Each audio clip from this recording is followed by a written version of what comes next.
baino aizundan, herri ezten herri soil baten aberri, herri hau kantu soila baino bizidan, zuretzat nahi ditu bildu negua.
Datorren geltokian transizio energetikoari begira jarriko gara Gares energia egitasmoaren bitartez. Eta ikusiko dugu nola energiaren hausnarketatik gobernantzaz, elkarlanaz, auzolanaz hitz egin daiteken ere.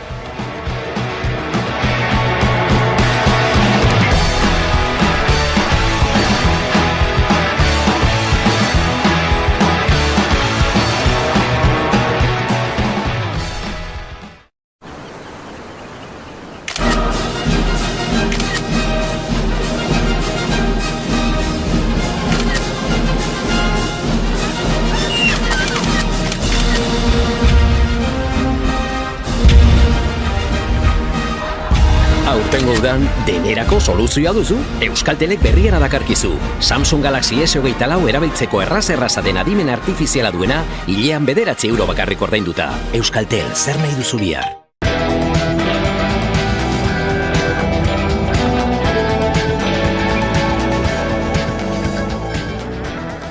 Gaur zuten epaitzekoa 2019an Amurrion ezker abertzaleko familia baten baserriari tiro egin zion Espainiako Polizia Nazionaloia Arabako Probintzia Auzitegian Gasteizen, baina ez da ahozko saioa egin azkenean akordioa erdietsi baitute fiskaltzak, defentsak eta akusazio partikularrak. Akusatuak 79 urteko gizonezkoak egindakoa aitortu du eta zigorra onartu.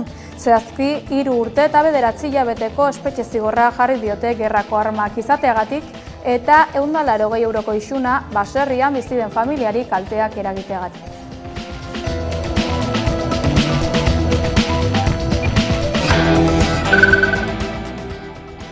EH bere sare sozialetan jakitera eman duenez, Ipar Euskal Herriko eta Frantziako hainbat alderdik ezkerreko fronte bat osatuko dute Emmanuel Macronen proiektuaren alternatiba izateko eta eskuin muturraren proiektu arrazistari aurre egiteko. Oharrean ageri denez, Frantziako 4 alderdik ere bat egin dute frontea osatzeko datorren ekainaren 30ean eta uztailaren 7 izango diren bozetarako. Frantziako alderdi komunista, Europa Ekologia Berdeak, Alderdi Sozialista eta Frantzia Intsumizioa zehazki.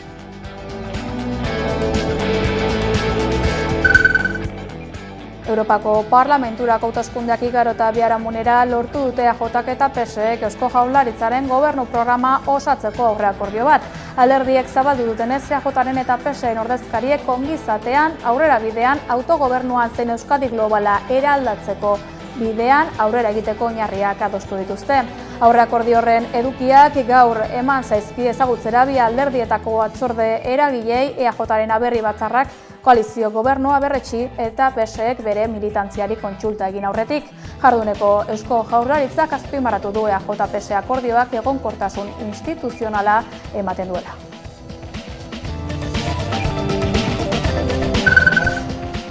Aurten udaletxe plaza balkoitik ikusiko dute duguna Iruñeko udaldantza taldekoek, izan ere dantza talde horrek botako du 2024ko San Ferminetako txupinazoa. Dugunak 3.911 boto jaso ditu, boto guztien 139.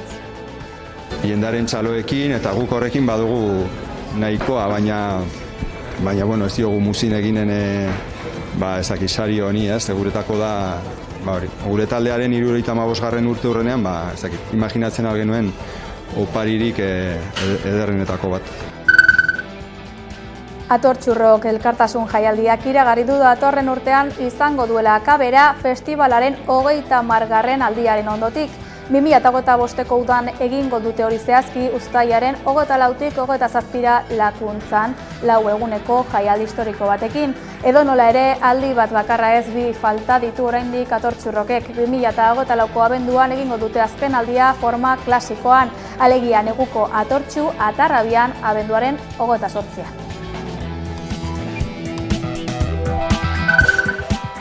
Angel Vallejo Rosen mendigo izalea zendu da gaur goizaldean, 81 urte zituela.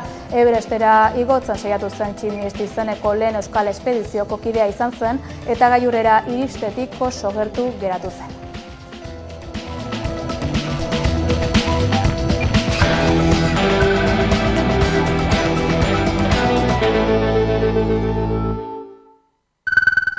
Ongi etorri guztioi, EAJaren eta PSEren ordezkaritza negoziatzaileek aurreakordio programatiko bat lortu dute Eusko Jaurlaritza eratzeko ongizatean, aurrera bidean, autogobernuan eta Euskadi global baten eraldaketan aurrera egiteko akordiorako oinarrien gainean, PSEtik komunikabidetara igorritako ohar baten diotenez.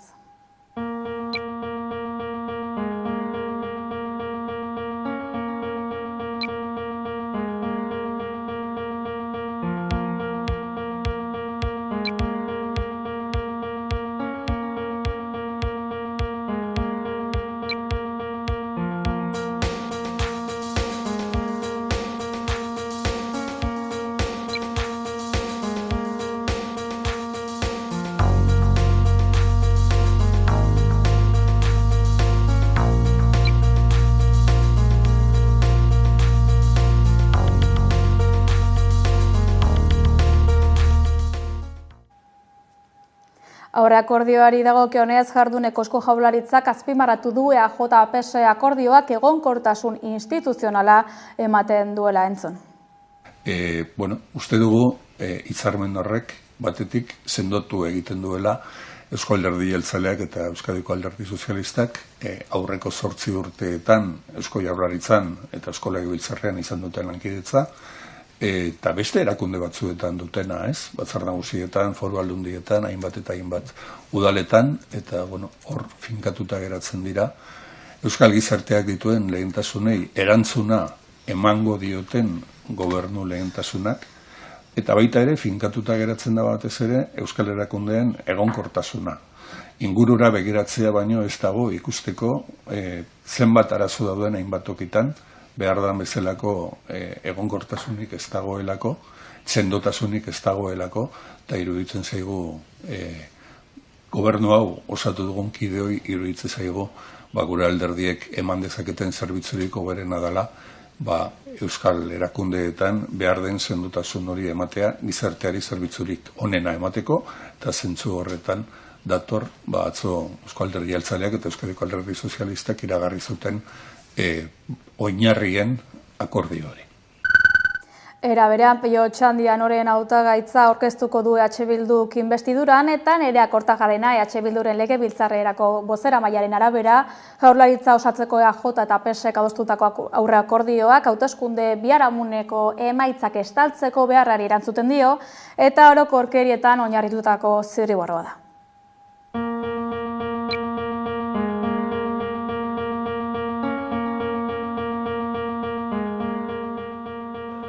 Herrigintza eta naziogintza aro garaikide bat martxan jartzeko ardura dugu. Eskerrik asko, bihotzez, babesa eman diguzuen herritar guztiei. Ziklo politiko berri batean gaudela jada eta orain herri hau martxan jartzera goazela bere gaitasun eta bere aukeren arabera.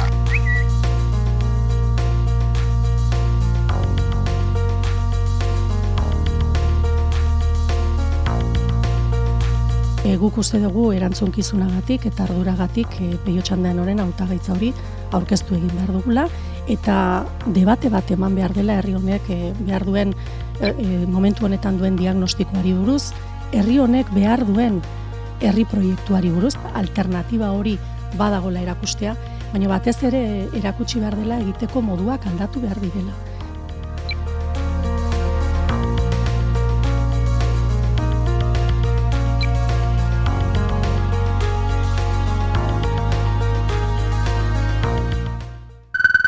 Ipar Euskal Herrian EH bai prest agertu da Frantziako alderdiek osatu duten ezkerreko frontera batzeko, eskuin muturraren alternatiba direla diote eta larrialdi demokratiko, ekologiko eta sozialei erantzuna ematea dela helburua.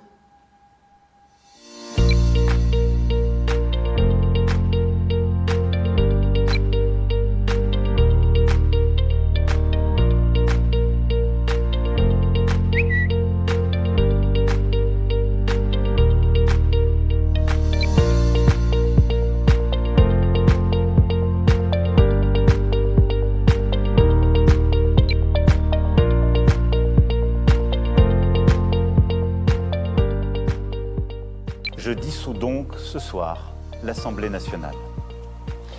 Je signerai dans quelques instants le décret de convocation des élections législatives qui se tiendront le 30 juin pour le premier tour et le 7 juillet pour le second.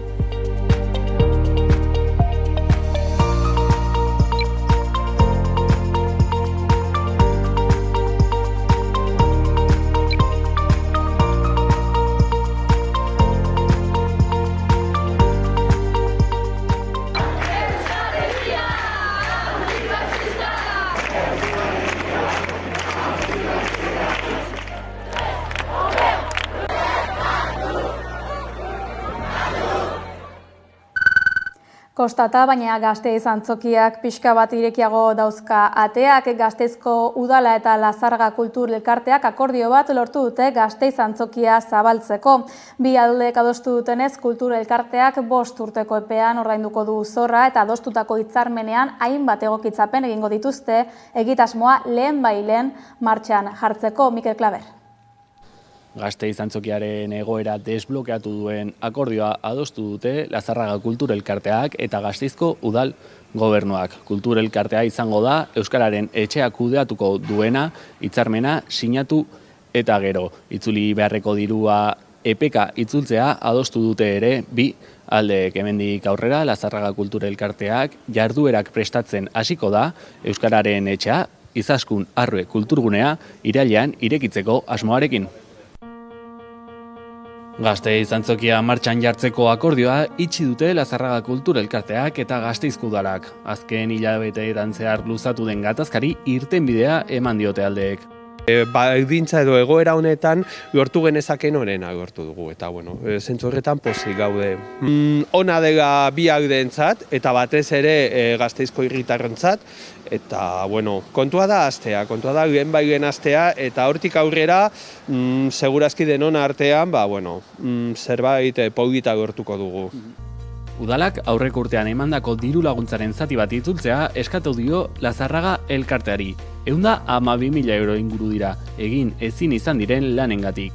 Hori EPK itzultzea adostu dute orain, 2.000 euro hilean 5 urtez. Gehien bat kontua da guk onartu dugu, zor hori ordaindu beharko dugu, naiz eta oraindik ere ez zaigun bidezkoa iruditu, baina onartzen dugu ez dagoela beste remediorik.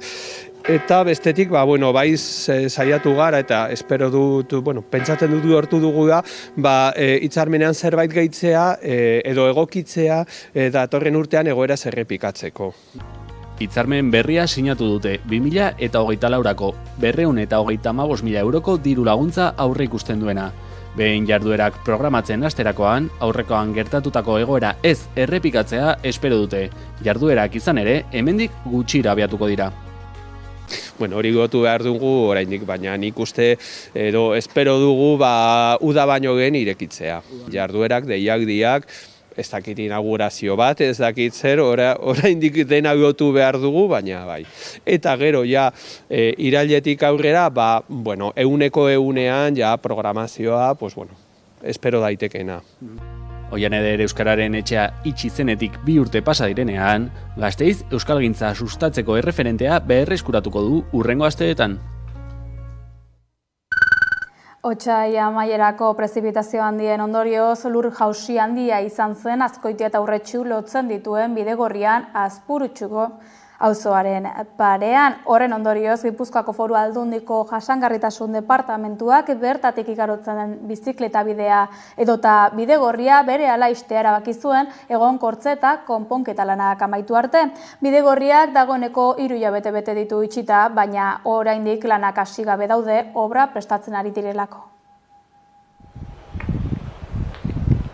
Otsail amaierako prezipitazio handien ondorioz lur jausi handia izan zen Azkoitia eta Urretxu lotzen dituen Bidegorrian, Aizpurutxu auzoaren parean. Horren ondorioz Gipuzkoako Foru Aldundiko Jasangarritasun Departamentuak bertatik igarotzen den bizikleta bidea edota Bidegorria berehala ixtea erabaki zuen, egonkortze eta konponketa lanak amaitu arte. Oraindik baina bideak itxita jarraitzen du. Luizia otsaiaren 28an gertatu zen, Mandabietako tuneletik gertu, tunelaren ipar-mendebaldeko ahotik metro gutxira. Baieztatu zen 20 metro inguruko luzera eta 15 metro baino gehiagoko altuera hartzen duen harri jausi bat izan zela. Aldundiak adierazi zuen ebaluazio teknikoa egiten ari zitzaiela bideari, eta lur jausi horrek eragindako kalteak arintzeko beharrezkoa den egonkortze eta konpontze proiektua kontratatzen ari zirela. Beharrezko obrak egin ondoren irekiko zutela ere ohartarazi zuten, eta beraz bide horren aldi baterako itxiera errespetatzeko eskatu. Ordutik baina itxita jarraitzen du Azkoitia eta Urretxu arteko Bidegorriak. Dagoeneko 3 hilabete bete ditu itxita, baina oraindik lanak hasi gabe daude, obra prestatzen ari direlako. Berriro Bidegorria irekitzerako gutxienez beste 15 hilabete beharko dituztela aurre ikusten dute. Atzera begira jarriz 2004an ireki zuten Azkoitia eta Urretxu lotzen dituen Bidegorria. Garai batean Urolako trena igarotzen zen trenbidea oinezkoentzat eta bizikletentzat prestatu zuten. Orain 20 urte trenbidea asfaltatu eta tunela txukunduta inauguratu zuten Bidegorri berria. Eta ordutik ez da horren beste denboran itxita izan Bidegorri hau. Udalbitzak jakinarazi duenez, 6 udalerri batu dira Euskal Herriko udalak eta hautetsiak elkartzen dituen Partzuergora. Atxondo, Lekeitio, Azpeitia, Bergara, Iturmendi eta Lesaka. Horietan EH Bilduk du alkatetza Iturmendin izan ezik.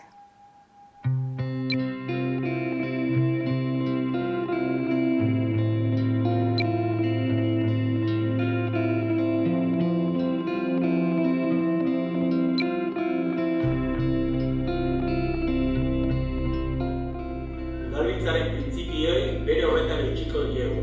Gure lugaldea erronka handi horiei erantzun beretzaileak emaiteko une hartuko da.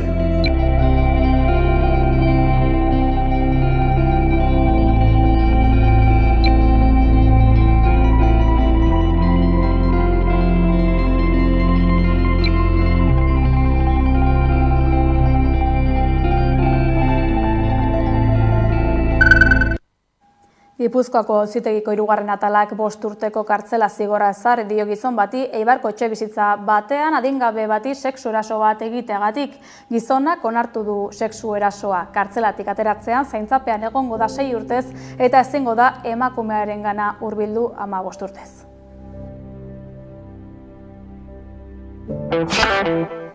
Lan munduan, Arabako residentzia pribatuetako langileek greba egingo dutela iragarri dute. Mikel, konta iguzu. Hitzarmen probintziala aldarrikatzeko greba eguna egingo dute Arabako erresidentzia pribatuetako eta egoitza komunitarioetako langileek urrengo asteazkenean. Ekainak 19 pasaden astean sektoreko patronalekin bildu ziren, baina aurrerapenik gabe bukatu zen bilera. Eta LAB sindikatuek salatu dutenez, patronalek negoziatzeko borondaterik ez zuten erakutsi. Foru Aldundiaren jarrera ere kritikatu dute eta honen implikazioa eskatu dute. Urrengo astean egingo dutena 35. greba eguna izango da 2019tik hitzarmen probintzialaren aldeko borrokarekin hasi zirenetik. Ekainaren 19irako greba deialdia egin dute ELA eta LAB sindikatuek Arabako erresidentzia pribatu eta egoitza komunitarioetan. Hitzarmen probintziala adosteko negoziazioan aurrera pausorik eman ez direla salatuko dute lan uztearekin. Ekainaren 3an burutu zen azkeneko bilera sindikatuek deituta. Patronalek zein Arabako Foru Aldundiak gatazka konpontzeko borondaterik erakutsi ez zutela salatu dute langileen ordezkariek. Negoziazio maila hutsala izan zela baieztatu dute, inolako aurrerapenik gabe bukatu zela. Adierazi dutenez, Araban sektore horretan lan egiten duten 1000 pertsona baino gehiagoren lan baldintzak eskasak dira. Horiek hobetzeko borrokan daude, baina salatu dutenez, patronalek ez dituzte gutxieneko neurriak ere onartu nahi. Soldata igoerak, urteko lanaldia eta ratioak murriztea, edota lan osasuneko prebentzio neurriak barneratuko dituen lehenengo hitzarmen probintziala aldarrikatuko dute greba egun berri batekin. Honen inguruko gatazka 2019an hasi zen, eta ordutik 34 greba egun burutu dituzte langileek. Ekainaren 19an 35. izango da, hitzarmen probintzialaren negoziazioan benetako implikazioa aldarrikatzeko. Palestinako gatazkara begira jarriz, Hamas prest dago Amerika eta Estatu Batuek egindako sueten proposamena onartzeko eta hark jasotako puntuen inguruko xehetasunez hitz egiteko. Miliziaren buru Sami Abu Zurik hori aurreratu dio Reuters agentziari gaur. Nabarmendu du aldiz Washingtoni dagokiola orain Israelek ere ura betetzen duela bermatzea. Adierazpen horiek heldu dira hain zuzen Ameriketako Estatu Batuen presioei men eginez, Nazio Batuen erakundeko segurtasun kontseiluak etxe zuriko Maister Joe Bidenek sustatutako meniarako planteamendua onartu ondoren. Erakundea osatzen duten 15 estatuetatik 14 babestu dute bart testua eta Errusia abstenitu egin da. Testuak milizia islamistari egiten dio dei egitasmoa onar dezan Israelen babesa ziurtzat eman da.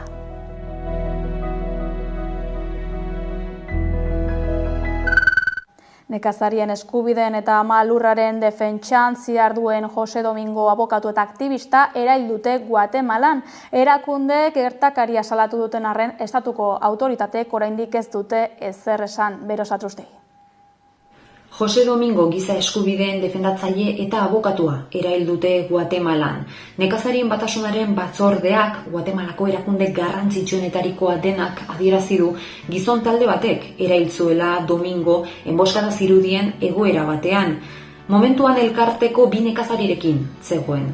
Biak zauriturik daude, bat larri. Gertaera nekazarien batzordetik harago salatu da, Gogoetenangoko Gukstajerrien kontseiluak krimena gaitzetsi du besteak beste, abokatua Maia Popti Jakalteko jatorrikoa zelako eta hauen esanetan amalurraren defendatzaile sutsua zelako. Estatuko autoritateek oraindik ez dute jazotakoari buruz deus esan. The Associated Press komunikabideak Nazio Batuetako giza eskubideen goi komisarioaren hitzak jaso ditu. Hauen arabera nekazarientzako ingurune seguru bat ziurtatzea ezinbestekoa da eta horretarako aldarrikatzen da ikerketa azkar eta inpartziala egiteko beharra. Nekazarien batasunaren batzordeak jakinarazi duenez, abokatuak hainbat prozesu judizialetan hartu zuen parte nekazarien eta herri indigenen defentsan.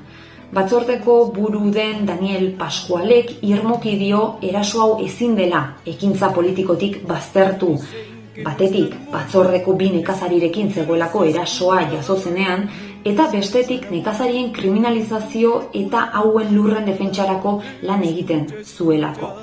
Hainbat elkarte eta erakundek bat egin dute gertaera salatu eta agintariei berehala argitzeko eskatzeko. Bertsolaritza ofizialki da ondare inmaterialeko kultur ondasuna Araban, Bizkaian eta Gipuzkoan. Eusko Jaurlaritzak gaur onartu baitu izendapen hori jasotzen duen dekretua Gobernu Kontseiluan eta nabarmendu dute bertsolaritza dela hain zuzen ere 3 lurraldeetan izendapen hori jaso duen lehendabizikoa. Aitortza hori jasota aurrerantzean Euskal Herri osoan izango da bertsolaritza ondare inmaterialeko kultur ondasun. Nafarroako Gobernuak 2018an izendatu zuen horrela eta Frantziako Kultura Ministerioak 2022an gehitu zuen bere kultura inmaterialen katalogora. Aitortza Lapurdira, Nafarroa Beherera eta Zuberoara hedatu hala. Zazpitan du babes hori jadanik.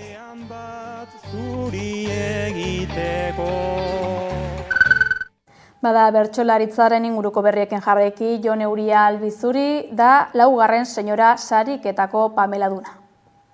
Aileiak ta txapelketak, ze argi hemen, ze lokatzan, ze morbo, ze ondorio, ze kontraesan dakartzan, ze sailkapen, ze estatus banatzera garamatzan, zenbatari ikustezin ipintzen dituen dantzan, ta kontziente izan da ere nola erortzen garen fartxan, gaurko eguna hori da argizpi bat esperantzan.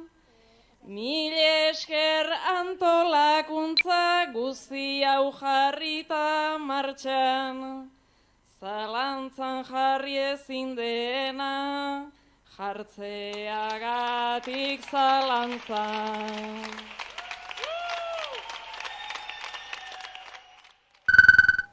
Bilboko udalaren ikusi eta ikasi programaren 21. edizioa ospatu da. 2011 urteren arteko haurrentzat zuzendutako aisialdi familiarreko 60 jarduera egon dira aurten eskura. Bilbon gauz!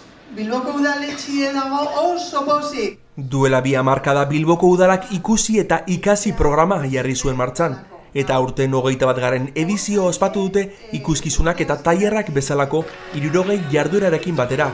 2011 urte bitarteko aurrei eta haien familiei zuzenduta. Bilboko udalak modu honetara aisialdian eta familia bizitzan euskararen erabilera sustatu nahi du. Programazioa otsailetik maiatzera bitartean eraman dute aurrera, Bilboko barrutietako hainbat gunetan. Otsaiaren 8an Errekaldeko udaltegian Eneko eta Isabel ikuskizunarekin hasi eta maiatzaren 31an Campus Elizio Santzokian Gora Bihotzak ikuskizunarekin amaitu.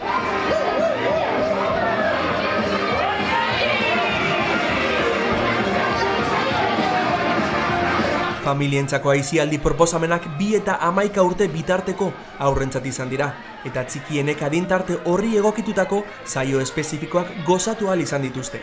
Eider Inunziaga Euskara, herritarren arreta eta parte hartzea, Agenda 2030 eta nazioarteko zinegotziek azaldu dutenez, udalak aniztasuna eta emozioak euskaraz lantzaren alde egin du.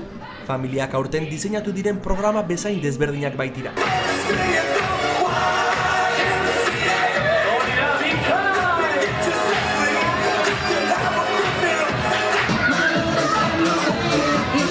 Adintarte bakoitzerako jarduera mota espezifikoak antolatuz, ikuskizunen bidez emozioak eta elikadura osasungarria landu dituzte besteak beste aurrek eta haien familiek programan zehar.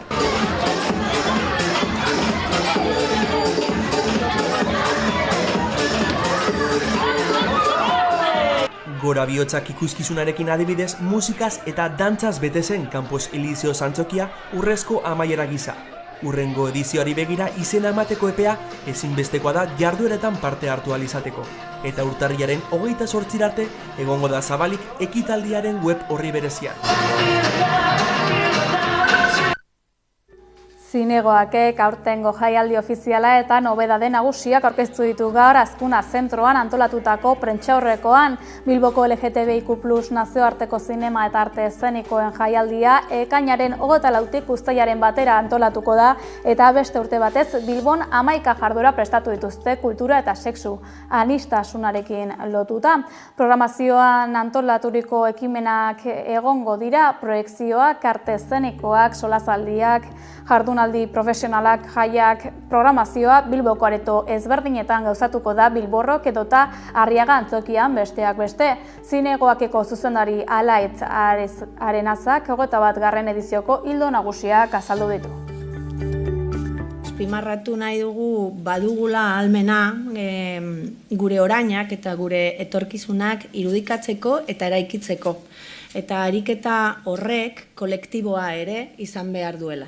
Lehen bere garaian batez ere zinegoaken jasotzen genituen pelikulak, baina berba egiten zuten nola kostatzen zitzaion protagonistari askotan, bere burua onartzea, apur bat horregaz lotuta zegoen, ez? Eta bai egia da gaur egun jasotzen ditugu pelikula askotan ez dela bakarrik geratzen horretan, edo are gehiago berba egiten dauela zentzu positiboagoan edo baikorragoan, ez? Eta naiz eta batzutan testuingurua zaila izan edo kontra euki, nola jendeak batzutan individualki, baina batez ere kolektiboki, sortzen dituen hor zirrikitu batzuk euren queertopia propioa sortzeko, ez?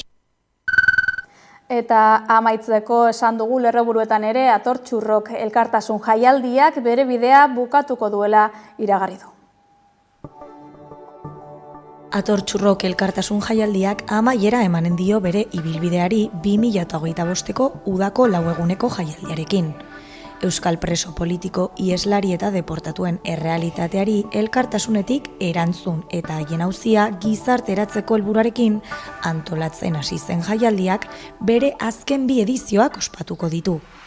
2 data aurkeztu ditu Atortxurrokek bere amaiera iragartzeko. Guzti honengatik eta honaino iritsita, Atortxuen amaiera ere iritsi da.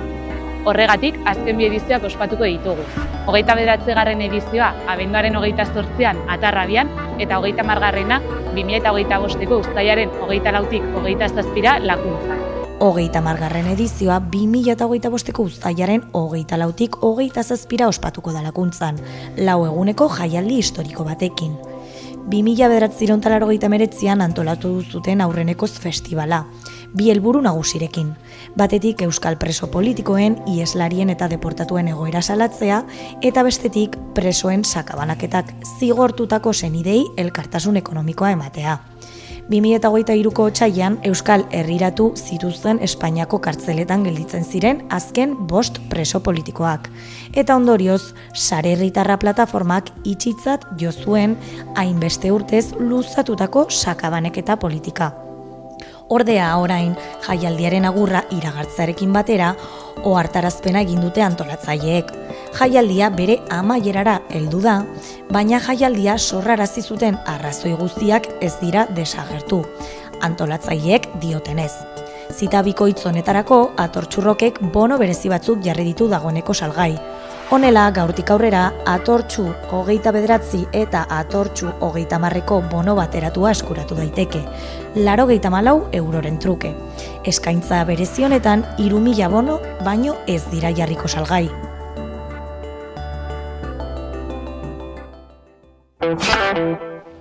Heldu gara amaierara, informazio gehiagorako sartu amaika.eus atarian. Laster arte eta ongizan.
Judas izeneko abestiaren bideokliparekin Eliza eskandalizatu zuen Lady Gagak.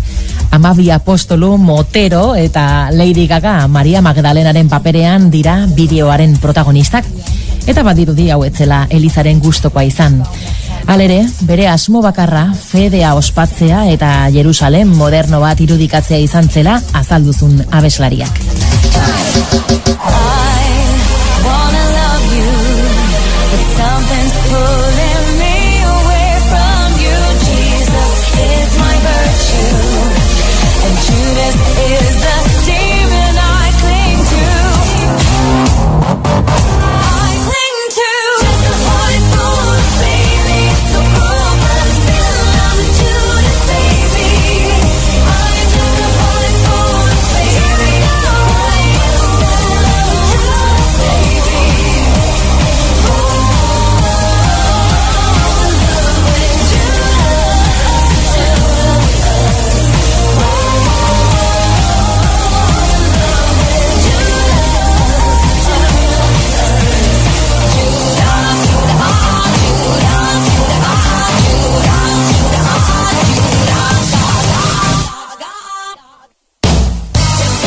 Eta hauxe dugu David Bowie The Next Day izeneko kantuarekin.